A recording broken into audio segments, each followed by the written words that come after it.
Eh, Queridos estudiantes, les doy la bienvenida a la sesión del día de hoy de la clase de lógicas alternativas. Voy a empezar la última unidad del curso que tiene que ver con la demostración de teoremas. A diferencia de el semestre pasado de lógica clásica, en el cual tuvimos la oportunidad de estudiar el texto de Copy,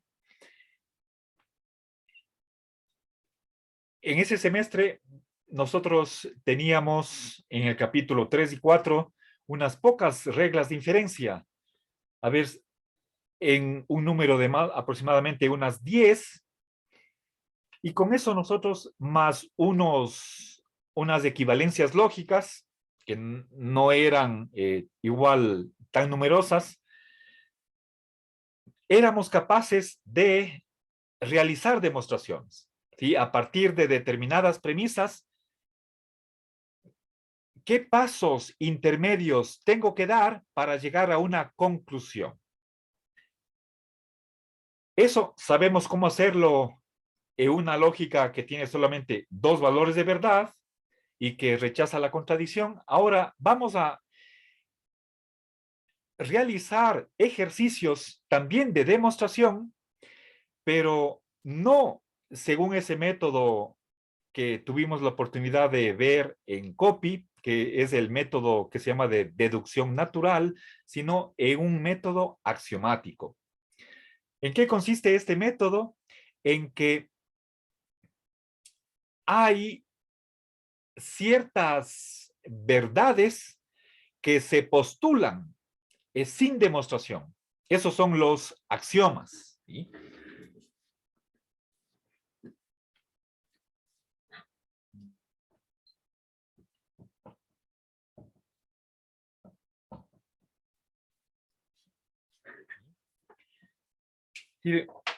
Un axioma es una fórmula que se asume como punto de partida y que nos va a permitir demostrar otras fórmulas.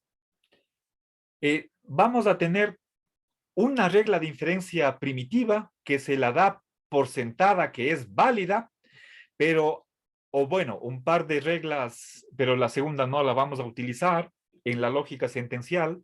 Luego pasaremos la última parte de este mes, veremos a teoremas en la lógica cuantificacional. Hay solamente una regla de inferencia que es el modus ponens, pero acá la vamos a denominar ring 01, y a partir de esa regla se pueden derivar otras reglas de inferencia. Vamos a trabajar con alrededor de unas 33 o 30 y un poco más de reglas de inferencia. Todas ellas las tienen ustedes en un anejo, si no estoy mal, tal vez permítanme el anejo número 2. Tengo aquí a la mano el libro, permítanme ver. A ver, el anejo número 1 es lista de teoremas. El anejo número 2 es reglas de inferencia, ¿sí? Están ahí enumeradas hasta el número 68. No vamos a utilizar todas. Anejo número 2 está al final del texto de rudimentos de lógica matemática. Ustedes ya han leído el prólogo o la introducción de ese texto. Ahora vamos a ir a la sección 1, que es de lógica sentencial, capítulo 1. Bien. Entonces, el método axiomático supone que ciertas fórmulas son verdaderas, pero no se las demuestra en el sistema. Nosotros vamos ahora a trabajar con el sistema AJ.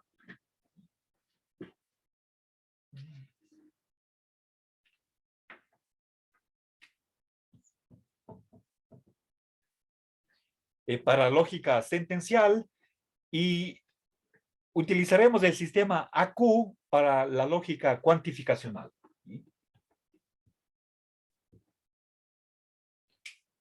Bien.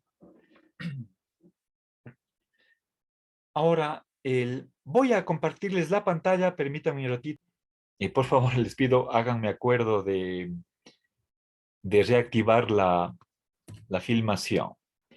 Bueno, lamentablemente hubo un segmento en el que estaba explicando el capítulo 1 de Rudimentos de Lógica Matemática, sección 1 de Lógica Sentencial. Tenemos aquí en la página 32 la lista de los símbolos que vamos a utilizar. Está el 1. El 1 significa totalmente verdad. ¿Sí? Si una oración recibe este valor, significa que es totalmente verdadera. Y bueno, la S no hemos visto. Aquí tenemos bueno, este es un funtor de semiverdad. Si una oración es semiverdadera, significa que también es semifalsa, 50% verdadera, 50% falsa. Entonces, la lectura es y no es verdad que P y no P, ni P ni no P, etcétera, etcétera. ¿Sí? Bueno, el medio también es otro símbolo del sistema. Dice, es lo que es tan verdadero como falso. ¿Sí? La L mayúscula es el funtor de afirmación parcial. P es verdadero en alguna medida, hasta cierto punto, más o menos verdadero, etcétera. La implicación, que es la flecha, tiene varias lecturas. ¿Sí? Aquí tenemos algunas de ellas. Recuerden, la implicación podemos nosotros entenderla en el sentido de que está aquí el símbolo de menor o igual, cuando vamos de izquierda a derecha. El antecedente es o tan verdadero como el consecuente o menos. O dicho con otras palabras, y creo que esto es más significativo, si nosotros consideramos el valor del consecuente, entonces este tiene que ser o tan verdadero como el antecedente o más. Para que una implicación sea verdadera, el consecuente no puede ser menos verdadero que el antecedente. ¿Sí? Bueno, entonces es un funtor de comparación de grados de verdad y que por supuesto no puede expresarse en la lógica clásica. Bueno, aquí tenemos, este es el funtor de comparación de inferioridad. ¿Sí? Es menos cierto que P que Q. ¿Sí? O al revés, Q es más verdadero que P. Y hay otros funtores. Aquí tenemos varios de ellos. Lamentablemente no podemos estudiar las propiedades de los mismos. Bueno, todo esto está en el capítulo 1 y ahora pasamos al capítulo 2, esquemas axiomáticos y reglas de inferencia. Y el sistema AJ, Profe, sí, perdón, Ania. sí, una pregunta. Cada, o sea, cada símbolo tiene su tabla de verdad, ¿cierto? Claro, claro. Pero, estimada Ania, en el método axiomático no trabajamos con valores de verdad. Y cuando tenemos una fórmula, no vamos a hacer tablas de verdad o aplicar el método de reducción al absurdo para ver si es que es tautología, sino en esta última unidad del curso, lo que vamos a hacer es tratar de demostrar una fórmula que se nos dé a partir de los axiomas, las reglas de inferencia y algunos teoremas anteriores que ya han sido probados previamente. Eso es lo que se llama un enfoque sintáctico, a diferencia de lo que es el enfoque semántico. Cuando hablamos de semántico, ahí pensamos en valores de verdad. Dices que es verdadero o falso, o 1, 0, medio, etcétera. Pero en cambio, acá en la última unidad de demostración axiomática, no vamos a trabajar con valores de verdad, sino solamente vamos a manipular los funtores, letras esquemáticas.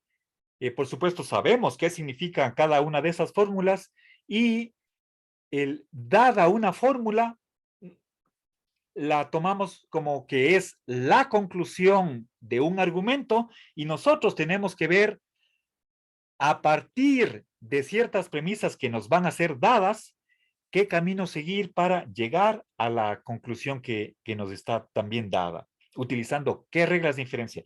Yo les doy tanto las premisas y las reglas de inferencia, eso está en el texto. Lo que tenemos que hacer es idearnos el camino, la vía de cómo a partir de esos elementos iniciales llego al objetivo de demostrar que la fórmula que se nos da es efectivamente una consecuencia lógica de las premisas que están dadas.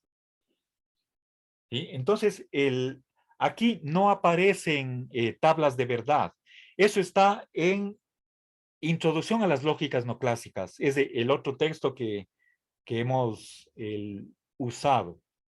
Y ahí sí está un enfoque semántico, aunque también tiene demostración axiomática de teoremas, pero no vamos a ver ese texto, sino el de rudimentos.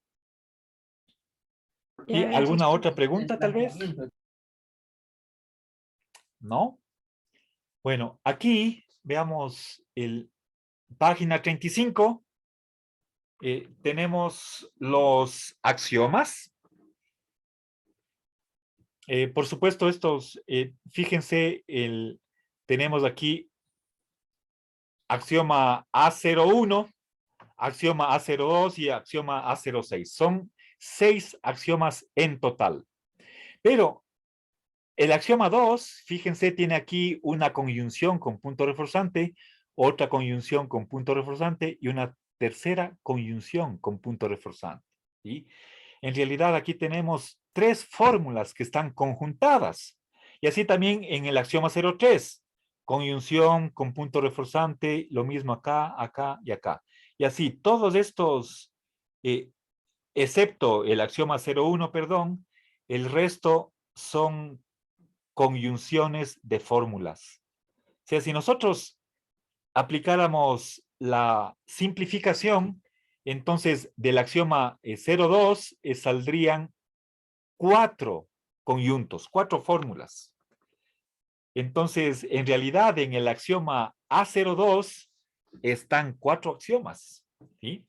La idea es tener el menor número posible de puntos de partida y que nos sirvan para demostrar la mayor cantidad de teoremas. Un teorema es simplemente la conclusión de una demostración, las primeras de las cuales tienen que ser basados en estos axiomas. ¿Sí?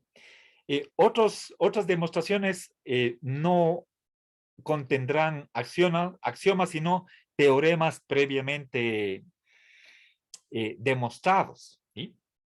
Ahora, de todos estos axiomas, creo que el único que vamos a emplear es el A01, nada más. Si que dice A01, si es verdad que Q y P, entonces es verdad Q. ¿Sí? Es un principio condicional de simplificación. Dada una conjunción, me puedo quedar con el conjunto izquierdo. ¿Sí? Recuerden, las letras P y Q están en lugar de cualquier oración. ¿Sí? Bien. Entonces, esos son esquema. Recuerden, un esquema no es una oración, porque las letras P y Q son letras esquemáticas. ¿Sí? Lo que en el libro de Copy se llamaba una variable sentencial. La variable es simplemente un lugar vacío que tiene que ser reemplazado por una oración. ¿Sí? Bien, entonces, esa es la razón por la cual está aquí este subtítulo de esquema axiomático. ¿Sí? Bueno, les pido, por favor, ustedes lean aquí las explicaciones que nos da Lorenzo. Aquí tenemos regla de inferencia, están simplemente dos. La primera, RINF01, ¿sí? RINF, regla de inferencia. 01, P, P entraña Q, y por lo tanto, recuerden, este es el símbolo de la consecuencia lógica, por lo tanto Q. Es decir, dado un condicional y el antecedente, de ahí puedo concluir el consecuente. Aquí está una segunda regla de inferencia, pero que no la vamos a utilizar. Y no hay más reglas de inferencia. Estas son reglas de inferencia primitivas, lo cual quiere decir que vamos a asumir que estas reglas son válidas, es decir, si es que las premisas son verdaderas, la conclusión tiene que ser verdadera, necesariamente, ¿sí? Pero no hay una prueba. Bueno, realmente la palabra apropiada aquí es una derivación de que efectivamente a partir de estas dos premisas se sigue esta conclusión. Eso no hay. No se puede. Dentro de AJ no hay cómo demostrar RIM 01. Entonces, esta es una regla de inferencia primitiva.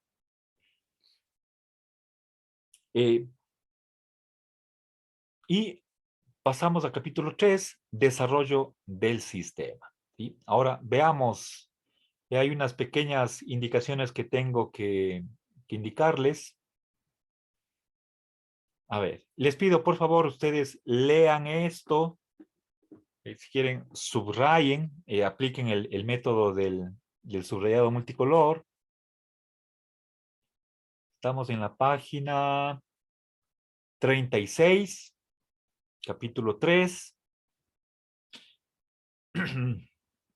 Verán, a ver, derivación, capítulo 4. Ya voy a indicar estas reglas, las voy a explicar, mostrándoles cómo se hace una prueba de un teorema, ¿sí? Eso es capítulo 3. En el capítulo 4 se derivan reglas de inferencia, ¿sí? Derivación de reglas de inferencia no primitivas. Empezamos por RINF 11, luego RINF 12. Esto no vamos a hacer nosotros, ¿sí? Fíjense, RINF 11 lo que dice es que si tenemos como única premisa la equivalencia entre P y Q, o sea, que P equivalga a Q, de ahí puedo concluir que Q equivale a P. Es decir, es la regla de conmutación para la equivalencia. Dada una equivalencia, ¿sí? Es igual que la P esté a la izquierda o que esté a la derecha. Y lo mismo por lo que respecta al miembro derecho, ¿sí? Puede ser miembro izquierdo, da igual. ¿Sí? Entonces, aquí está la derivación. ¿Cómo a partir de esta premisa se llega a la conclusión? ¿Sí?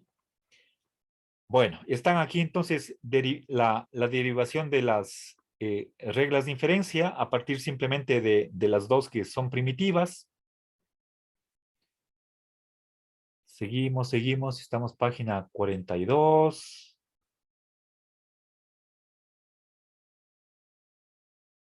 Aquí está RIM 33.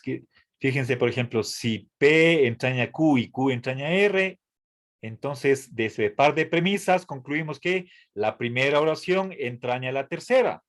Eso gracias a que Q sirve de puente. Está aquí la derivación, RIM 34, RIM 35, 36, 47, 48. Esto no saltamos.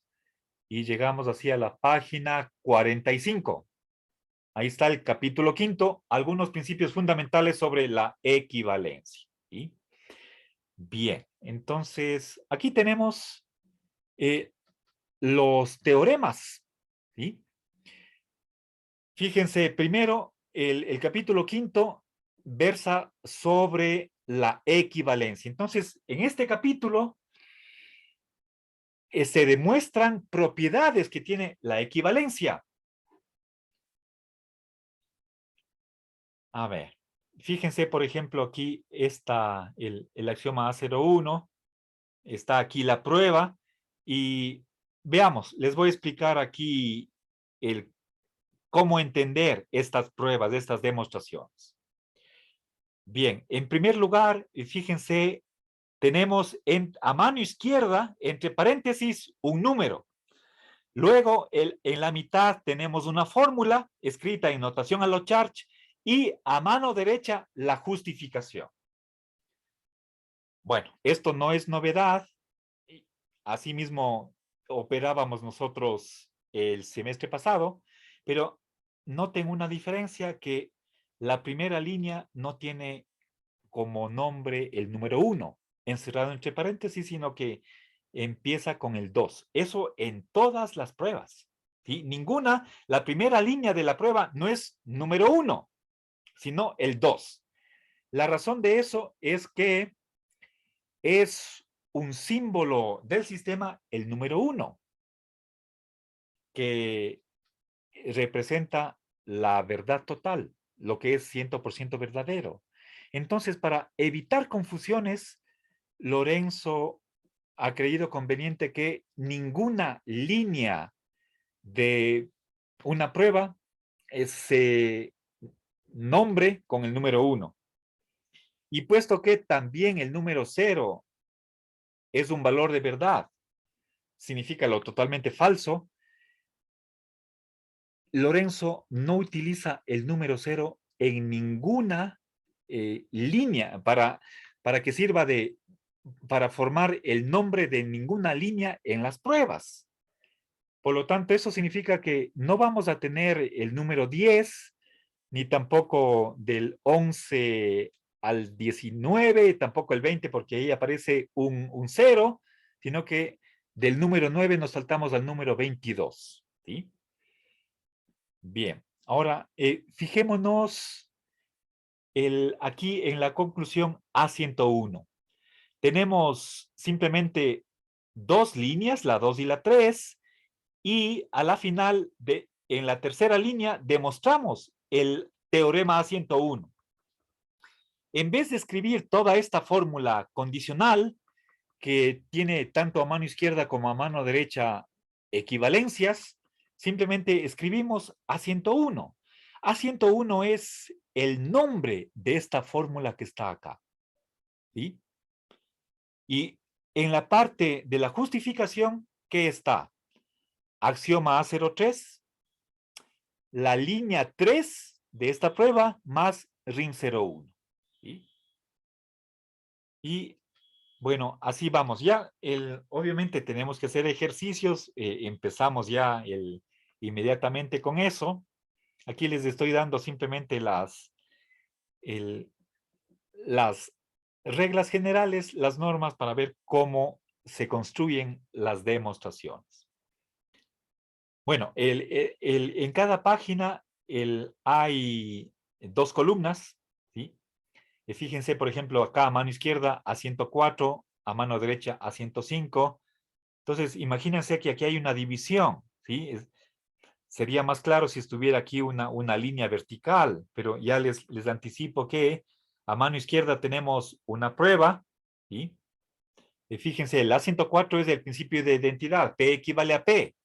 Cada oración es exactamente, tiene el mismo valor de verdad que ella misma. Eso es la última línea de esta prueba, ¿sí? Empezamos con la primera línea, cuyo nombre es el 2, y cómo justificamos esta fórmula condicional aquí. Es simplemente el axioma A101, el que vimos anteriormente. Pero, veamos. Por favor, esto es importante, fíjense.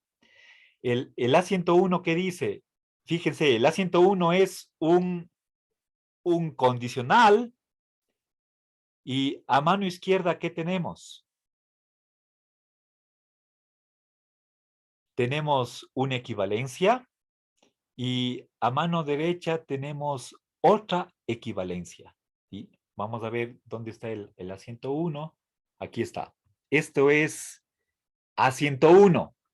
Sí, fíjense, si P equivale a Q, entonces el que R equivalga a Q, equivale a que P equivale a R. A ver, este axioma A101 está expresando un tipo de transitividad. Fíjense, dicho con otras palabras, y permítanme aquí modificar un poco, sobre todo, el orden en el que están estos dos equivalentes, ¿sí? Para que ustedes comprendan lo que está diciéndonos A101, entonces podemos leer esta fórmula de la siguiente manera. Si una primera oración equivale a una segunda, entonces, y aquí voy a hacer una conmutación, el que esa segunda oración Q equivalga a una tercera oración R, equivale a que la primera oración equivale a la tercera. ¿Sí? Bien, eso por transitividad. ¿Sí? A ver, miren. Si P equivale a Q y Q equivale a R, entonces la primera oración equivale a la tercera. ¿Sí? Es esta propiedad la que está expresada aquí en este axioma. Bien, en el A101, pero recordemos que aquí las letras P, Q, R pueden ser reemplazadas por cualquier tipo de oración mediante sustitución, pero la sustitución tiene que ser uniforme. ¿Sí? Aquí tengo dos ocurrencias de P, está aquí una primera ocurrencia, aquí está una segunda ocurrencia, también Q tiene dos ocurrencias y lo mismo sucede con R.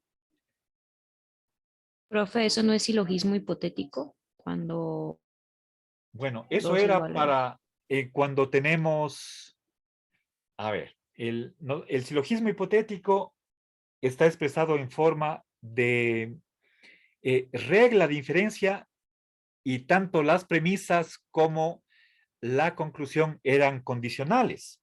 Por supuesto, tiene relación con eso. La propiedad que está mostrada aquí en el teorema 101 es el de transitividad. ¿Sí? Entonces, yo les voy a pasar una hojita y seguramente está ya subida en el e-virtual de propiedades de los funtores. Es una lista en la que están teoremas y con sus nombres, con las propiedades de los funtores. Y ya veremos en otra ocasión para familiarizarnos con la lectura de las fórmulas. Aquí lo que quería indicarles es que si nosotros comparamos A101 con el con la línea 2 de la prueba de A104, ¿sí? Aquí está en la justificación de la línea 2 se dice que esto viene de A101, ¿sí?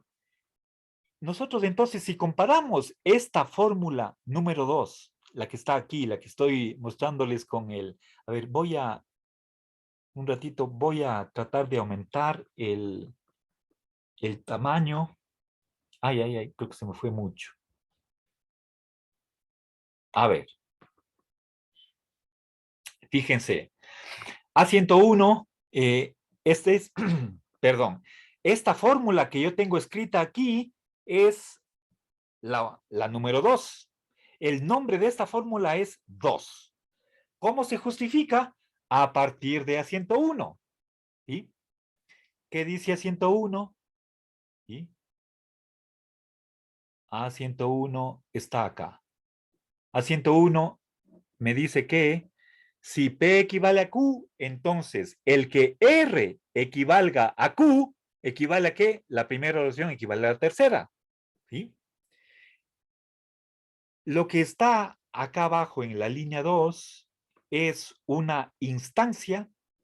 ¿Sí? Aquí, esta fórmula número 2, que se lo conoce con el nombre de 2, ¿sí? Resulta de reemplazar en A101, ¿sí? La letra P por esta disyunción, la letra Q por la P. esto, P equivale a P, es la R de A101, ¿sí?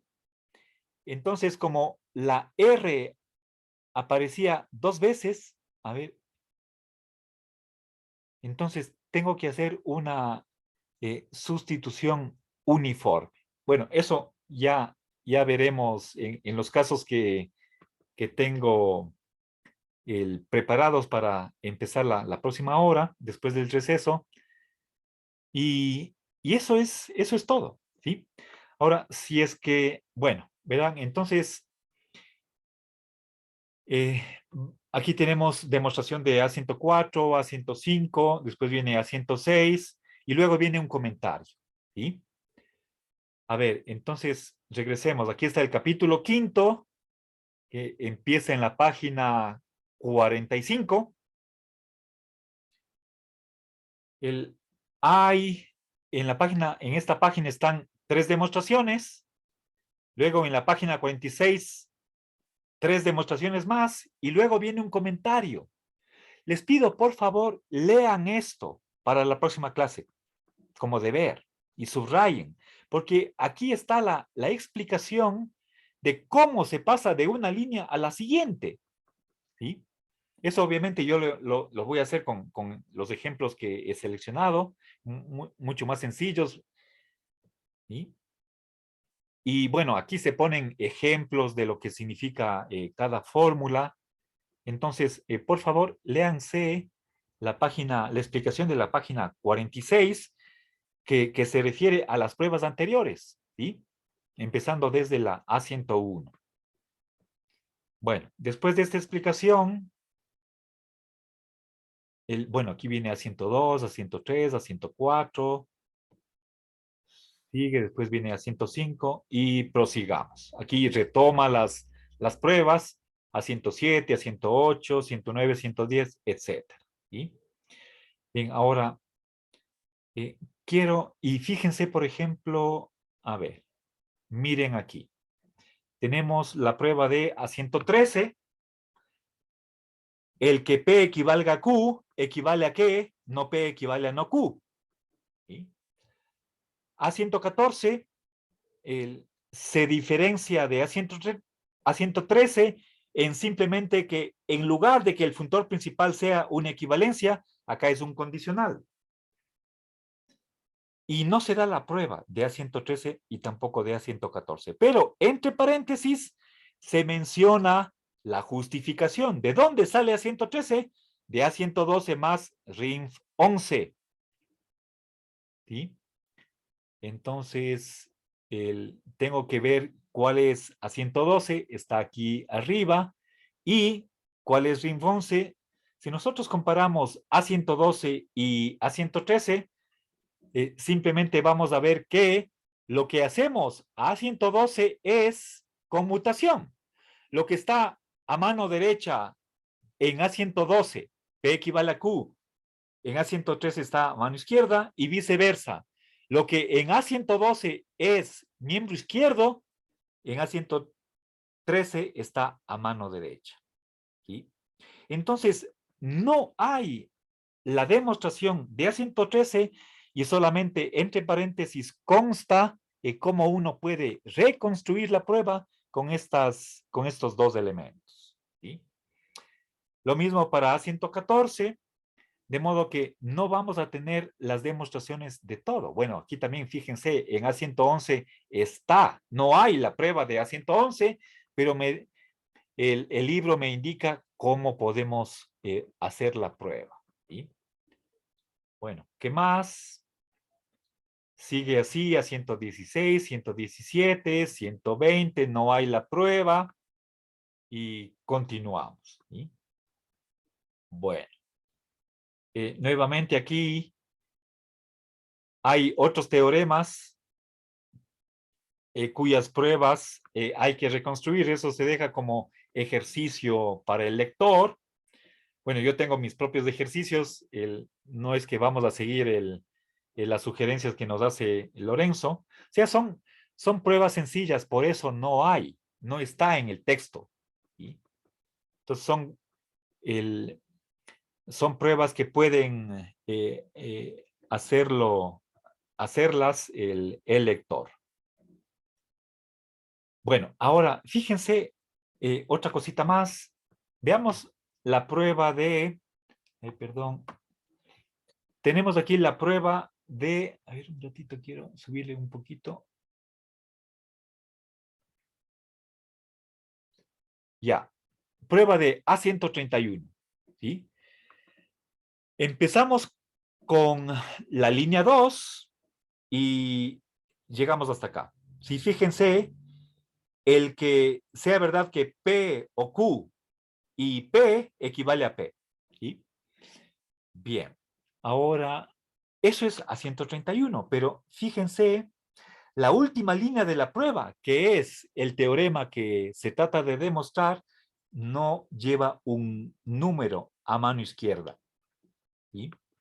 ¿Eso por qué? Porque el número es simplemente el nombre de la fórmula que está aquí a la derecha, pero esta fórmula equivalencial, si es que nosotros le pusiéramos número 10, ese sería el nombre de esta fórmula. Pero esta fórmula tiene un nombre que es A131. Entonces, en todas las pruebas, la última línea jamás lleva un nombre, un número, un número. Eso en todas las pruebas, ¿sí? Revisemos por acá, por ejemplo, ¿sí? Tenemos la prueba de A124, A125, ¿sí? Esta prueba contiene 3 líneas. La primera lleva el número 2, la tercera 3, y la tercera línea no lleva un número, ¿sí?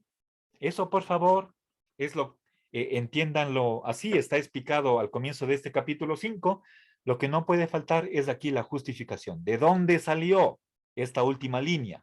Salió de la línea 3 utilizando la definición 04. Ya voy a indicar cómo vamos a operar con las definiciones. ¿Sí? Bueno, y así continúa. Quiero mostrarles unas pruebas que son más largas. ¿Sí? A ver, fíjense acá. Tenemos el teorema A146. ¿Sí? Bien, fíjense, a mano izquierda tenemos o bien P o Q, o bien P equivale a ¿qué? P o Q. Tengo a mano izquierda dos disyuntos con que son iguales, P, P. Entonces, eso se elimina. Una de las ocurrencias de P se eliminan a mano derecha. ¿Sí? Entonces, P o P equivale a P. En el fondo se está empleando esa verdad, ese teorema. Y fíjense, nuevamente, a ver, perdón, permítanme bajar un poquito. Ya. Entonces, la primera línea siempre empieza con el número 2 y la última línea, que es la conclusión de este razonamiento, es el teorema A146. ¿Sí? Acá tenemos que el que o bien P o Q o bien P equivale a ¿qué? P o Q. ¿Sí?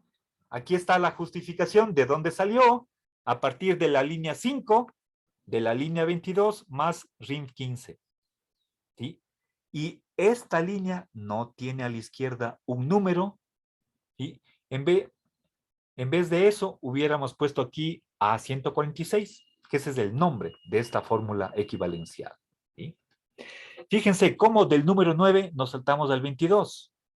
Entonces, ninguna línea en este libro tienen los números 1 o 0. Entonces, no hay el número 10, ni del 11 al 19 tampoco, y tampoco el 20, porque el 20 contiene el 0.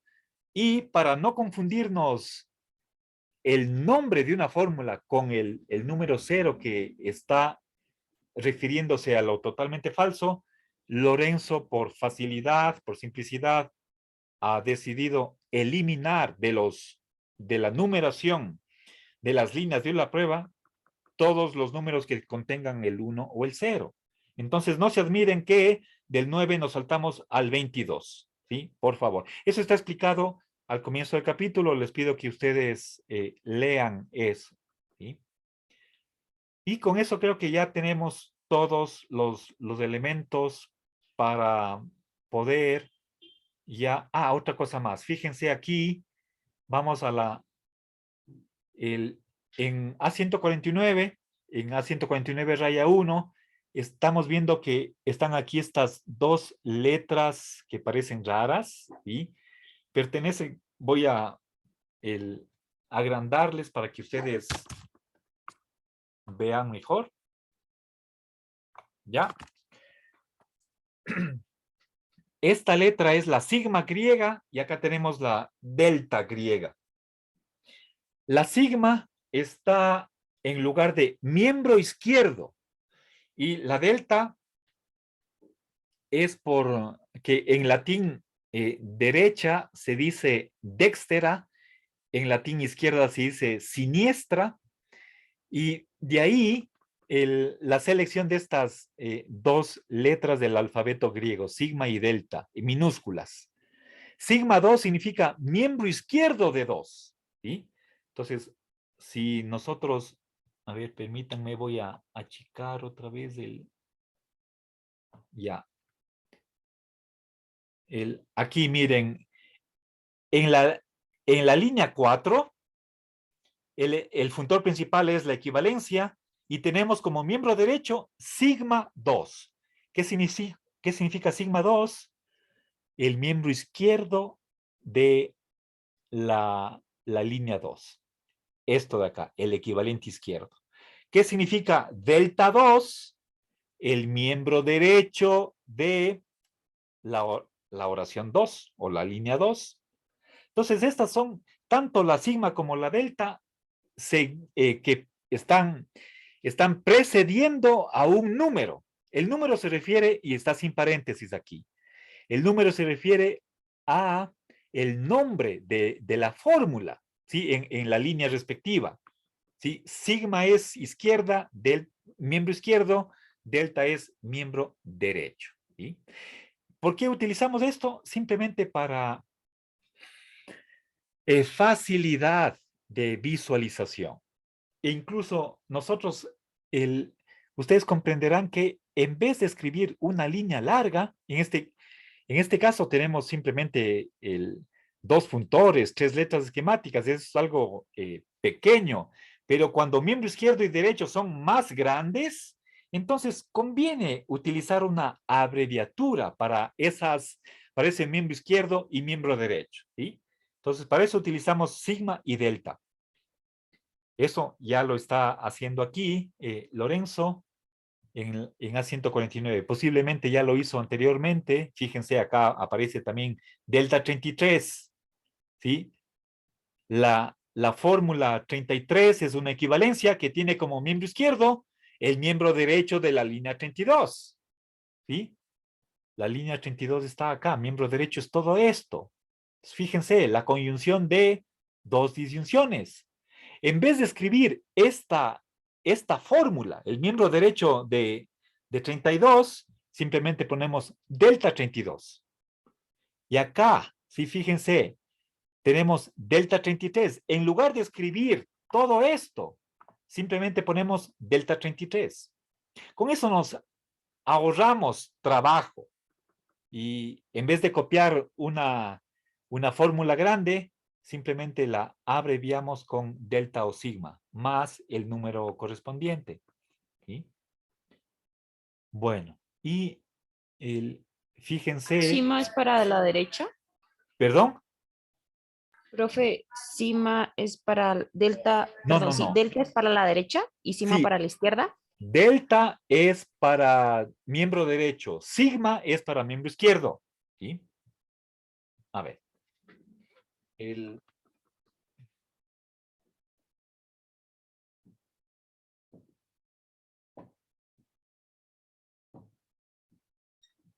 ¿ya?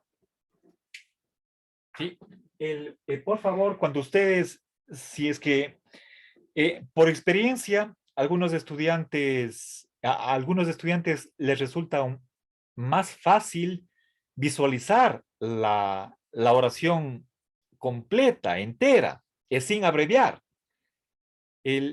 mi recomendación sería que desde el inicio intenten utilizar abreviaciones. Pero por supuesto eso les va a tomar un cierto trabajo. Les pido que traten de utilizar, y por supuesto se puede poner miembro izquierdo del miembro derecho. Entonces es sigma delta, ¿sí? No se admiren, la razón es la misma. Mientras más corta sea la fórmula que tenemos que captar, entonces mucho más fácil va a ser la comprensión. Pero eso en las etapas iniciales del aprendizaje les puede resultar no tan simple y bueno, el, quizás alguien de ustedes prefiera más bien escribir la oración total. Bueno, a ver, hagamos aquí un receso